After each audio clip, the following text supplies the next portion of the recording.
कह रविदास नाम तेरो आरती, सतनाम है हरि के भोग तुम्हारे। अब नाम का चंवर भी ढुला दिया। अब रैदास जी महाराज क्या कह रहे हैं, सेवा लगभग पूर्ण हो गई। रैदास जी महाराज क्या कह रहे हैं, 10 अठा 68 चारे खाड़ी एक वर्तनी रे है सकल संसारे। 10 अठा 10 और 8, ये जो 18 पुराण और ये जो 68 है, ये जो 68 तीर्थ हैं, इन सब में ही जितने भी लोग हैं ना, ये सब फंसे हुए हैं। लेकिन इसका सार कोई नहीं पहचान पा रहा है कि इसका सार क्या है। सारे वेद शास्त्र निचोड़ क्या बता रहे हैं, उस नाम के पीछे कोई नहीं है। और क्यों नहीं है? क्योंकि भगवान से अपनापन नहीं है।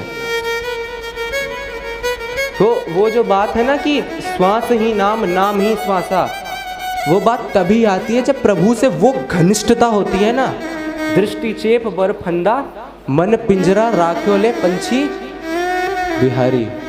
जब ये चीजें आती है ना कि बांध के रखना है, बिल्कुल चाहे कुछ हो जाए, अपने अंतःकरण में वो पिंजरा बना के बांध के रखना है, तब ये नाम चलना शुरू होता है। तो रैदास जी महाराज कह रहे हैं ये सब इन्हीं सब में फंसे हुए मैं देख रहा हूं, पर नाम के पीछे कोई नहीं है, कोई नाम को देख ही नहीं रहा है। और सबसे बड़ी दुख की बात है कि शास्त्र चिल्ला चिल्ला के एक बात को कह रहे हैं कि कलियुग केवल नाम आधारा। श्री कृष्ण चैतन्य महाप्रभु कहते हैं कि विरह व्याप्त जब उन्हें होता है कि मुझे समझ नहीं आता कि नाम महाराज इस धरती पे विराजमान है, फिर भी खेप की खेप नरकों में जारी है। उनके शिष्य पूछते हैं आप इतना रोते क्यों हैं, तो वो बताते हैं अपना दुख, इस दुख के कारण मैं रो रहा हूं, ये दुख है मुझे। कहे रविदास नाम तेरो आरती, सतनाम है हरि भोग तुम्हारे। अब वापस अपनी सेवा में वो जाते हैं और कहते हैं जब माला अर्पण कर दी, अब आरती करनी है, नाम का ही भोग धरा रहा हूँ, नाम की ही आरती कर रहा हूँ, बस यही मेरी सेवा है। ये मानसी सेवा श्री रैदास जी महाराज कर रहे थे, और सेवा बस ये मानसी सेवा उनकी पूर्ण हुई थी। राजा पहुंच गया।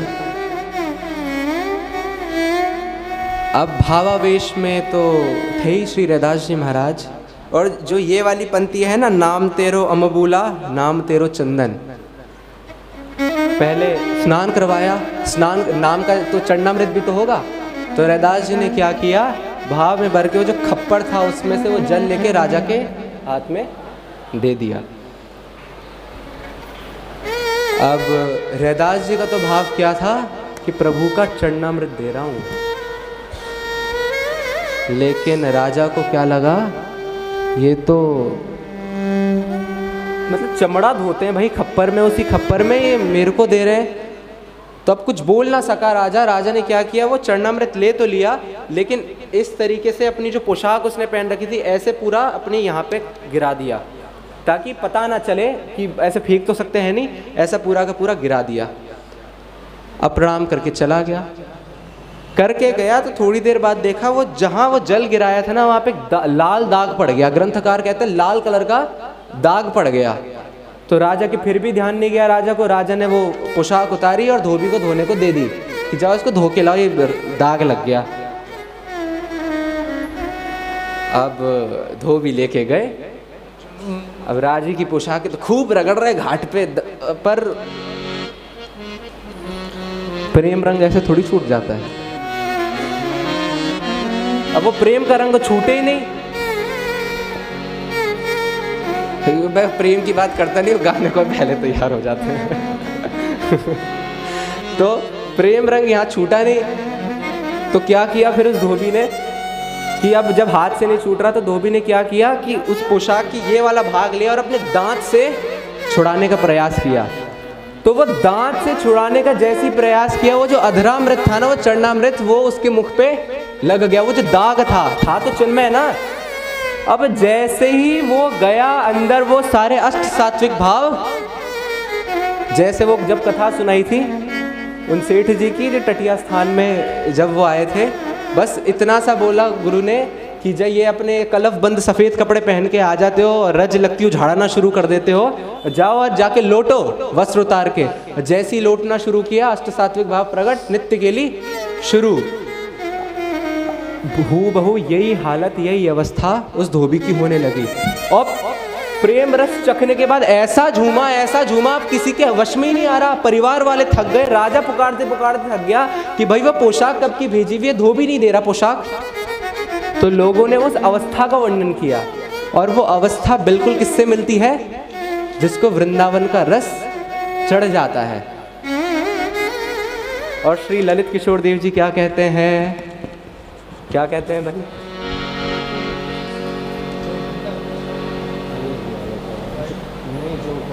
वृंदावन रस दरना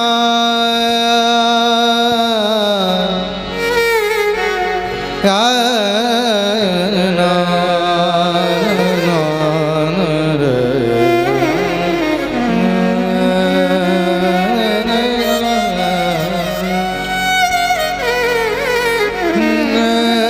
जो वृंदावन रस चाहे, जो वृंदावन रस चाहे, जो वृंदावन रस चाहे,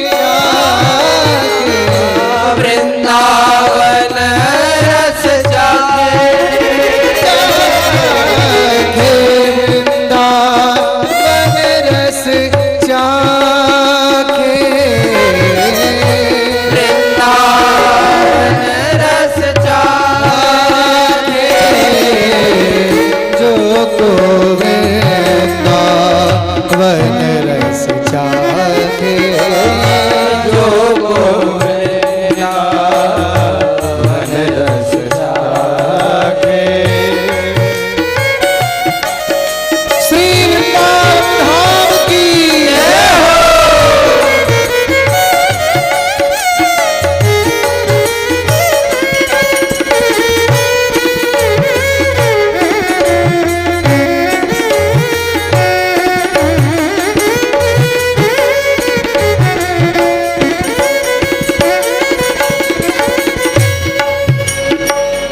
भुवन चतुर्दश तेहु लोकन को, भुवन चतुर्दश तेहु लोकन को, भुवन चतुर्दश तेहु लोकन को, भुवन चतुर्दश तेहु लोकन को, सपने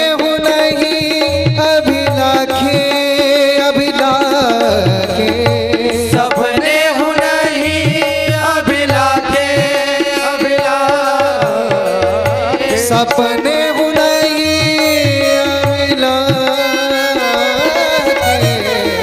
सपने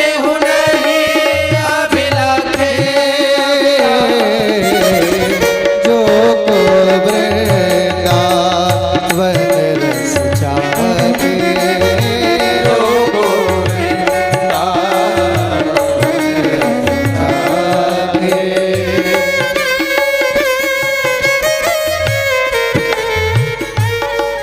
कल चर्चा चली थी इस बात की, कल या परसों, कि वृंदावन में जो निवास करता है ना, उसकी एक ही पुकार होती है कि अगला जन्म भी होना तो वृंदावन में। और वो ही क्या कह रहे हैं, भुवन चतुर्दश तिहु लोगों को सपने हूँ नहीं अभिलाषे।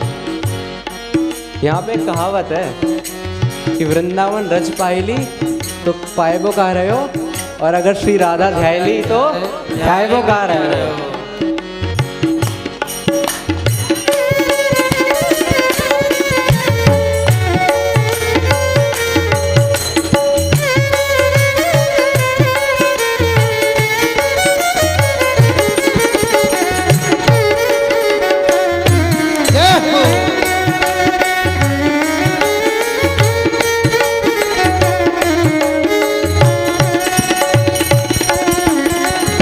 ललित किशोरी पड़ो कोनन पे, ललित किशोरी पड़ो कौन में, ललित किशोरी पड़ो कोन पे, ललित किशोरी पड़ो कौन में, श्याम राधिका माथे हो,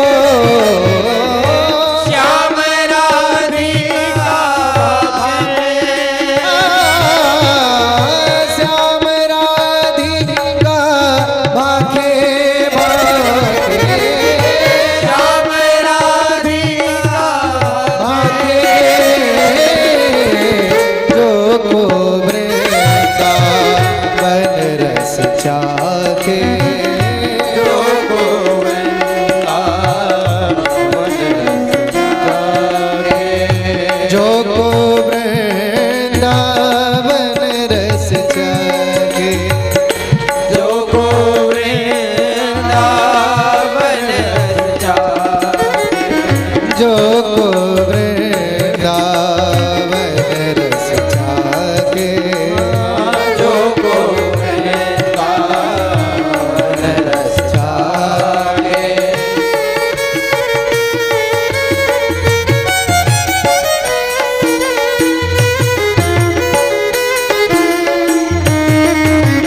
वृंदावन धाम की जय हो, श्यामा श्याम की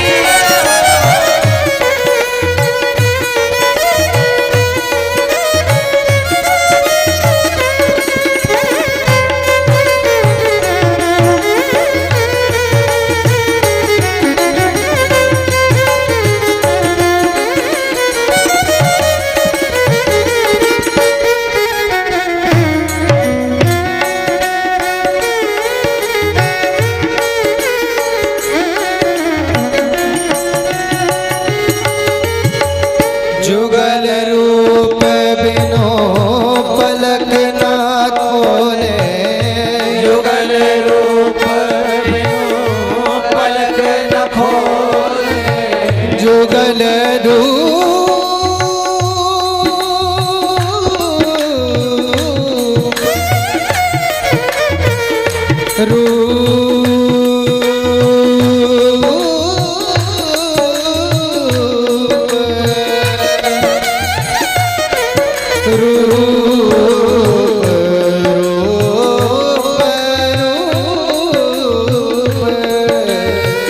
जुगल रूप बिनो पलक ना खोले, युगल रूप बिनु पलक न खोले, लोभ दिखावो लाखे हो, लोभ दिखाओ लागे, लोभ दिखायो लाखे, लोभ दिखाओ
जैसी स्थिति यहाँ पे होती है वैसी स्थिति उस धोबी की हो गई।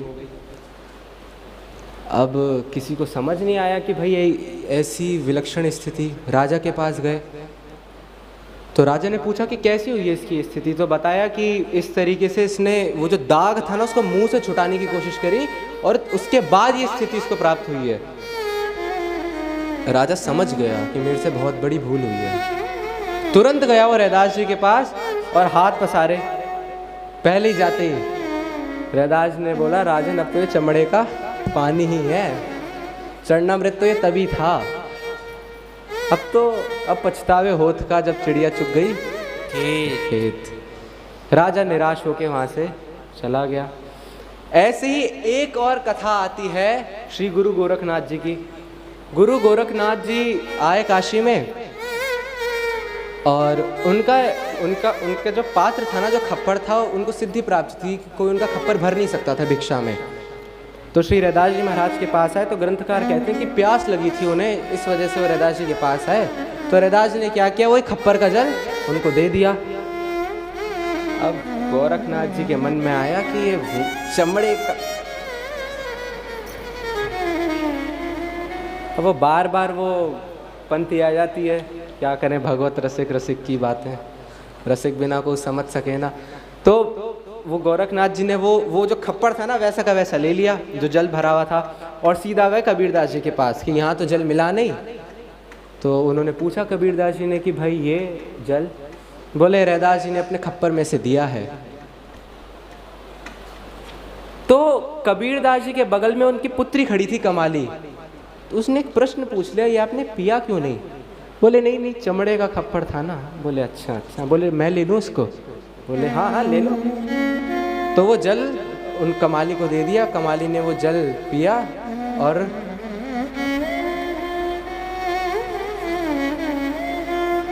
अब जल पी लिया। गुरु गोरखनाथ जी वहाँ से चले गए। कमाली की भी शादी हो गई, विवाह हो गया और मुल्तान में जाके रहने लगी। गुरु गोरखनाथ जी विचरण करते करते पहुँचे वहाँ पे। तो भिक्षा मांगने के लिए सब द्वार द्वार जाते थे। तो कमाली ने क्या कहा अपने पति को कि उनको अपने निमंत्रण दीजिए, निमंत्रण दो कि हम भिक्षा करवाएंगे। पति ने बोला तेरा दिमाग खराब हो गया, उनका खप्पर आज तक कोई भर नहीं पाया, पूरा घर लुट जाएगा हमारा। बोले बुलाओ तो सही। तो गुरु गोरखनाथ जी को बुलाया और ये पर्दा था, ऐसे बीच में पर्दा था, इधर वो बैठे हुए थे, इधर कमाली थी। और कमाली ने क्या किया, जो थाली में जो प्रसाद था ना वो खप्पर में डाल दिया, पूरा खप्पर भर गया। गुरु गोरखनाथ जी ने बोला कि ये ऐसा तो कभी नहीं हुआ, हमारा खप्पर तो आज तक कोई भर नहीं पाया। बोला आप कौन हो? तो पर्दे के पीछे से आवाज आई कि जय जय मैं कमाली। बोले बेटा कमाली तूने कमाल कैसे किया? बोले मेरा कमाल है, उस खप्पर के पानी का कमाल है जो आपने मुझे दे दिया था। अब यहाँ पे देखिए कबीरदास जी कितने उच्च कोटि के महापुरुष और कमाली। तो कबीरदास जी वैसे ये बात अपने पुत्र के लिए कहते हैं कि चाकी चाकी सब कहे, कीली कहे ना कोई, और जो कीली से लाग रहे वाको बाल न बीगा होए। इसका तात्पर्य संतों ने ये, एक और तात्पर्य जो संतों ने निकाला वो ये निकाला कि दास से भी ज्यादा भगवान जिस पे प्रसन्न होते हैं ना वो होता है दासानु दास। कारण क्या है उसका कि दास के ऊपर तो प्रभु का वरदहस्त रहता ही है, स्वामी का, और जो दासानुदास होता है ना उस पे दास का और स्वामी का दोनों का वरदहस्त रहता है। तो जो जितने गुण स्वामी के गुण दास में आए और वो दोनों बन के जो एक गुण का पुंज इकट्ठा हुआ ना वो दासानुदास में और आ जाता है। तो कमाली के हाथों ये कमाल देख के श्री रैदास जी महाराज के पास भागे भागे गए और बोला कि हमें वो जल दे दीजिए। अब कभी रैदास जी महाराज ने बोला प्याते थे तब पिया नहीं, जिन पिया पिया को जान लिया, भूला जोगी फिरे दीवाना, वह पानी मुल्तान गया। भाई वो तो पानी मुल्तान चला गया, जब आपको दे रहे थे तब तो आपने पिया नहीं। बड़ा शोभ हुआ उनको, पर अब क्या करते, वहाँ से चले गए। अब क्या होता कि नित्य प्रति एक ब्राह्मण जो राजा की तरफ से आता, वो माँ गंगा को समर्पित करने के लिए कुछ पुष्प लाता था राजा की तरफ से। प्रतिदिन आता और रैदास जी को बोलता था कि आप भी हमारे साथ चला करिए।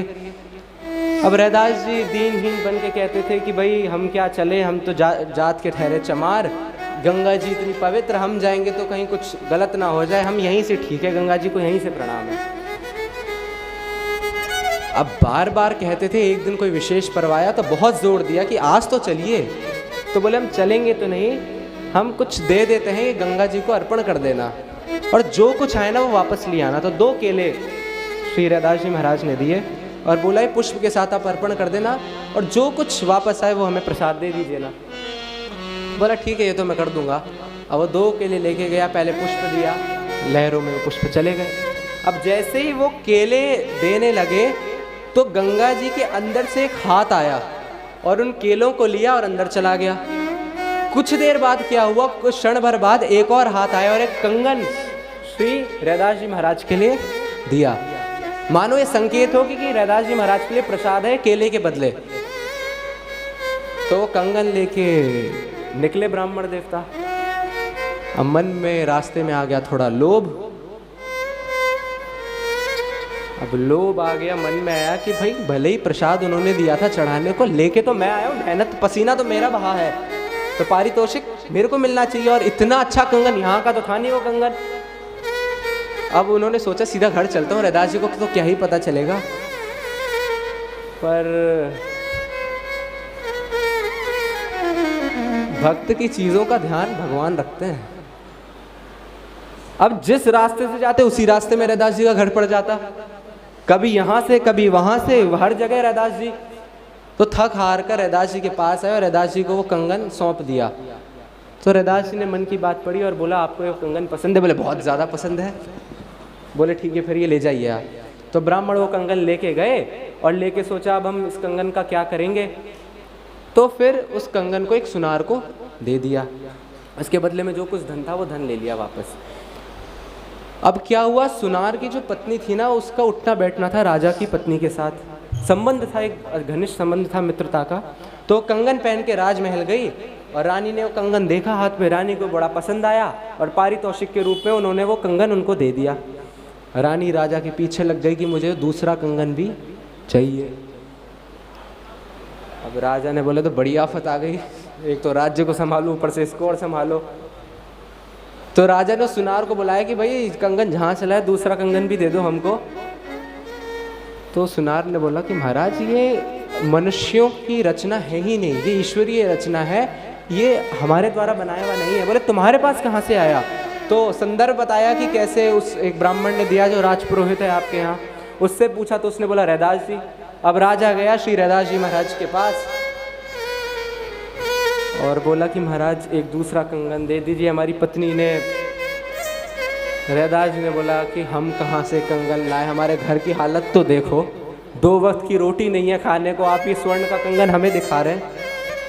राजा ने बोला हम आपकी महिमा जानते हैं।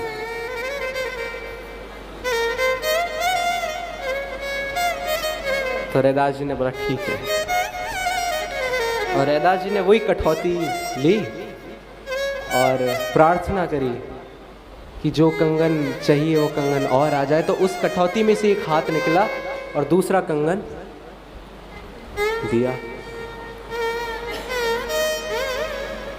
और ये सारी जो लीलाएं जब रैदास जी महाराज के साथ चलती थी ना, तो रैदास जी महाराज अपने आंसू रोक नहीं पाते थे।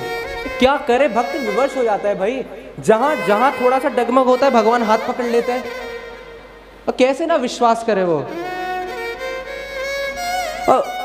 रैदास जी का दर्शन जब जब कोई करता था बस एक ही चीज देखता था कि आंखों से वो अश्रु गिरते जा रहे हैं, गिरते जा रहे हैं, गिरते जा रहे हैं। मुख से कुछ नहीं बोलते थे रैदास जी, लाख पूछ लो उनसे। तो बड़ा प्रयास करने के बाद जब लोगों ने बहुत कोशिश करी कि कुछ तो बोलिए रैदास जी, ये इन आंसुओं का कारण क्या है, क्या कारण है इसके पीछे? तो श्री रैदास जी महाराज कहते हैं कि रैदास प्रेम नहीं छिप सकई, लाख छिपावे कोई, प्रेम न मुख खोले कबहू, नैन देते हैं रोए। अगर समझना है ना तो इन्हीं आंसुओं से समझ लो, ये मुख कुछ नहीं वर्णन कर पाएगा।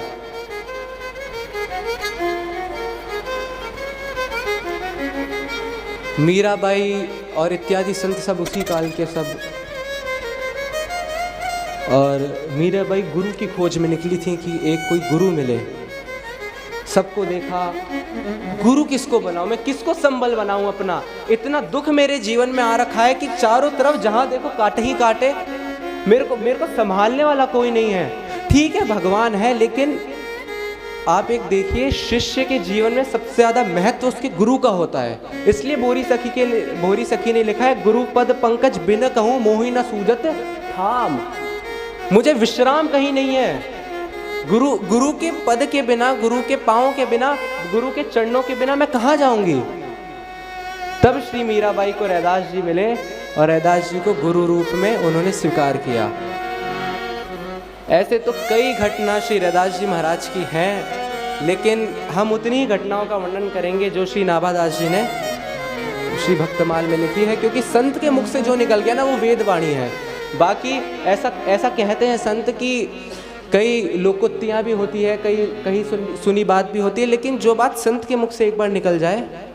श्री सेठ जी, श्री जयदयाल जी गोविंद का, जो गीता प्रेस के संस्थापक और एक तरीके से अगर संतों की माने तो भारतवर्ष को भक्ति की नई राह दिखाने वाले इस युग के सबसे प्रथम महापुरुष।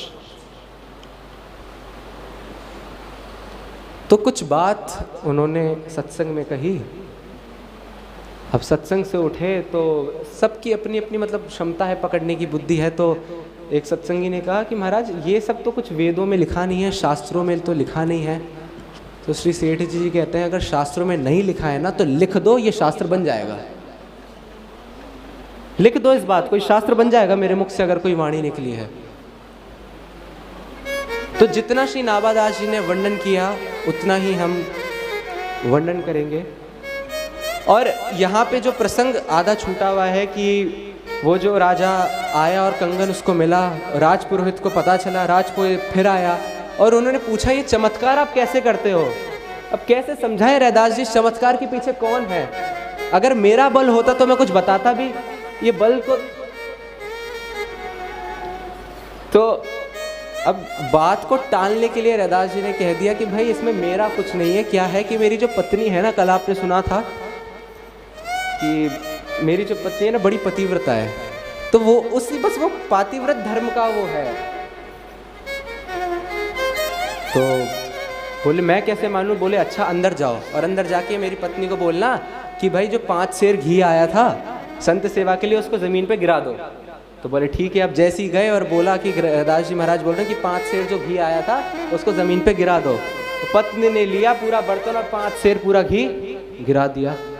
अब उसको लगा भाई बात तो है, और गया अपनी पत्नी के पास और बोला कि देखो कल ये यजमान ने जो पाव भर घी दिया था ना उसको जरा जमीन पे गिरा दो। ब्राह्मणी ने बोला तुम्हारा दिमाग खराब है, घी गिरा दो, तेल गिरा दो, पानी गिरा दो, समझ आते घी को गिराने की चीज है। एक तो यदा कदा तो कुछ आता है घर में तो गिरा दो। अब जब ये बातें सुनी ना कि मेरी पत्नी बात नहीं मान रही, क्या होता है संत, जैसे कल जब वर्णन हुआ था ना कि पारस का स्पर्श होते ही लोहा पारस बन जाता है, लोहा जो है सोना बन जाता है, ऐसी संत का स्पर्श होते ही व्यक्ति संत बनना शुरू हो जाता है। तो इतना सा स्पर्श हुआ, इतना सा बस संदर्भ हुआ था बीच में, इतना सा योगदान प्रभु माध्यम से इतनी परिस्थिति बनी थी कि बस इतना संयोग बैठा और मन में वो भक्ति का बीज फूट गया। समझ गए कि ये संसार मेरा साथ देने वाला है नहीं। जो पत्नी इतनी सी बात नहीं मान सकती आगे क्या मानेगी। और निकले वहां से और रैदास जी के चरणों में आके बोला अब मुझे आपकी शरण ही चाहिए। तो रैदास जी महाराज ऐसा भजन करते करते, लोगों को ताड़ते ताड़ते, राम नाम जपते जपते इस धरती पे निवास किया।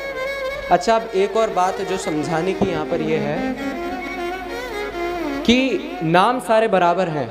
ये विषय है श्रीधाम वृंदावन का ही। पूज्य मलोक पीठ वाले महाराज जी श्री राजेंद्र दास जी महाराज इस बात को बताते हैं कि वृंदावन में एक संत रहते थे, ये अपने बड़े रास मंडल के पास ही, अब तो नहीं है, काफ़ी समय पहले की बात है। तो उनका नाम राम सखी जी था। इसलिए नाम पड़ा था उनका क्योंकि वो वृंदावन में रह के राम राम राम राम राम राम ही बोलते रहते थे। अब उनके पास कुछ लोग आते बोलते, भाई वृंदावन में रह रहे हो, राधा राधा बोलो, कुंज बिहारी बोलो, श्यामा श्याम बोलो, युगल ना, मतलब जो राधे श्याम बोल दो, कुछ भी बोल दो, मतलब इस तरीके से ये राम राम राम राम। तो अपने आप को छुपाने के लिए वो बोलते थे, जबकि उनके अंदर की जो अवस्था ऐसी थी ना कि नित्य विहार उनके सामने चलता था। वो आप अभी सुनेंगे कैसे। तो वो अपने आप को छुपाने के लिए कहते थे कि कभी देखा है पतिव्रता स्त्री को पति का नाम लेते हुए? वो कोई सांकेतिक भाषा का प्रयोग करती है, इसलिए मैं भी एक संकेत की भाषा का प्रयोग करता हूँ। और अंदर क्या भावना रहती थी, जो यहाँ के संत बताता है, र से राधा, म से माधव। और रास चल रहा था उसी रास मंडल में, नित्य रास वहाँ पे चल रहा था। हमारी दृष्टि में वो है, लेकिन उनकी दृष्टि में साक्षात युगल सरकार रास कर रहे थे। और जैसे ही रास लगभग समापन पे था ना, अपना शरीर वहीं। अब आप बताइए, अगर कोई वृंदावन धाम में और रास के बीच में अपने शरीर का त्याग करेगा, वो कहाँ जाएगा? और कोई जगह है, कहीं रुकावट है? तो श्री रैदास जी महाराज ने ऐसी भक्ति करते करते भगवत धाम की यात्रा करी। और श्री मीराबाई एक पद गाती है उनके लिए। वो पद क्या है? अपने गुरु के लिए, कि गुरु जब उनको मिला, वो गुरु मिलने से क्या होता है।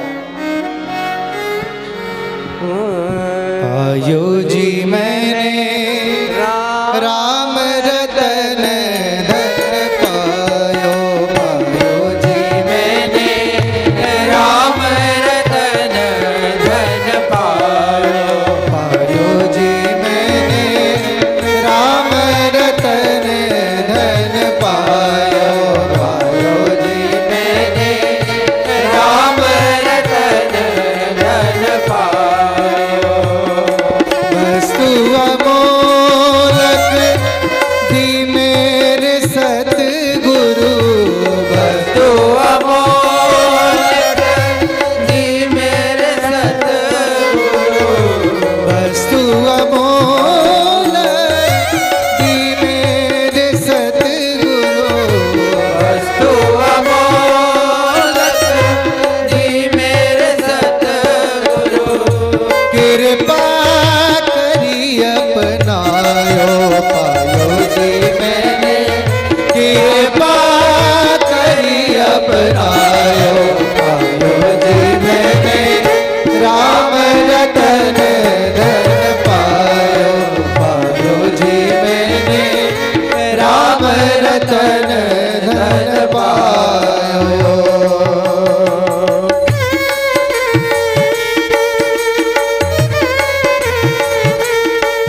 खूटे वाको चोर न लूटे, खर्च न खूटे वाको चोर न लूटे, चोर न लूटे, चोर न लूटे, चोर न लूटे, चोर न लूटे, खर्च न खूटे वाको चोर न लूटे, खर्च न खूटे वाको चोर न लूटे, दिन दिन बढ़त सवायो पायो जी मैंने, दिन दिन बढ़त सवायो पायो जी मैंने, राम रतन धन पायो पायो जी मैंने राम रतन धन पायो, पायो जी मैंने,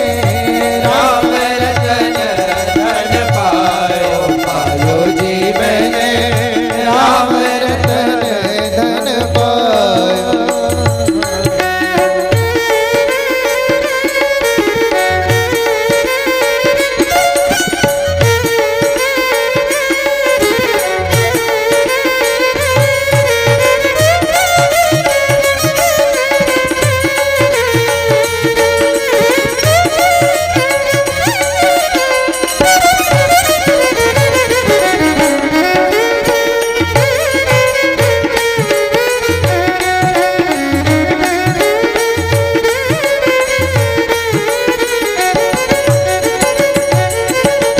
सत की नाम खेवटिया सतगुरु, सतगी नाम केवटिया सतगुरु, सत की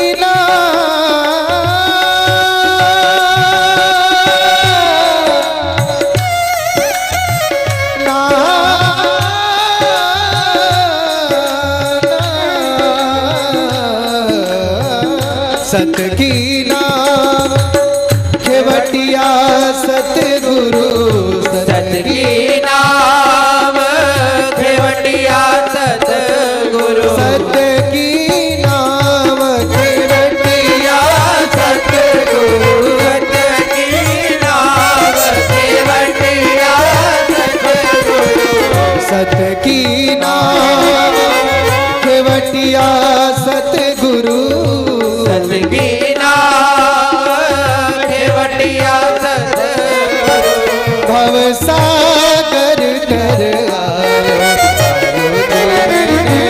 भव सागर तर आयो, पायो जी मैंने, राम रतन धन पायो पायो जी मैंने, राम रतन धन पायो धन पायो, मैंने राम रतन धन पायो। मेरा के प्रभु गिरधर नागर, मेरा के प्रभु गिरधर नागर,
अब किसको आना है?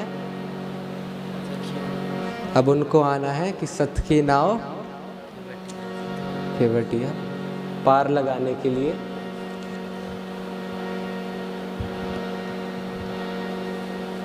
कल वो आएंगे और 2-3 दिन में पार लगा देंगे। इसी बात के साथ आज की वाणी को यहीं विराम।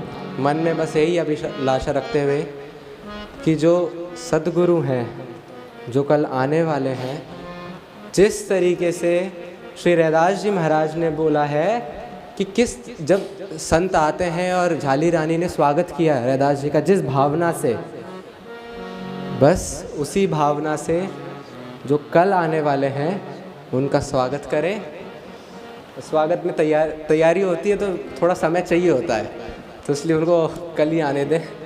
तब तक हम 24 घंटों में तैयारी कर लें। आप भी तैयारी करें, हम भी तैयारी करें और बिहारी जी भी तैयारी करें प्रकट होने की। जय जय श्री राधे।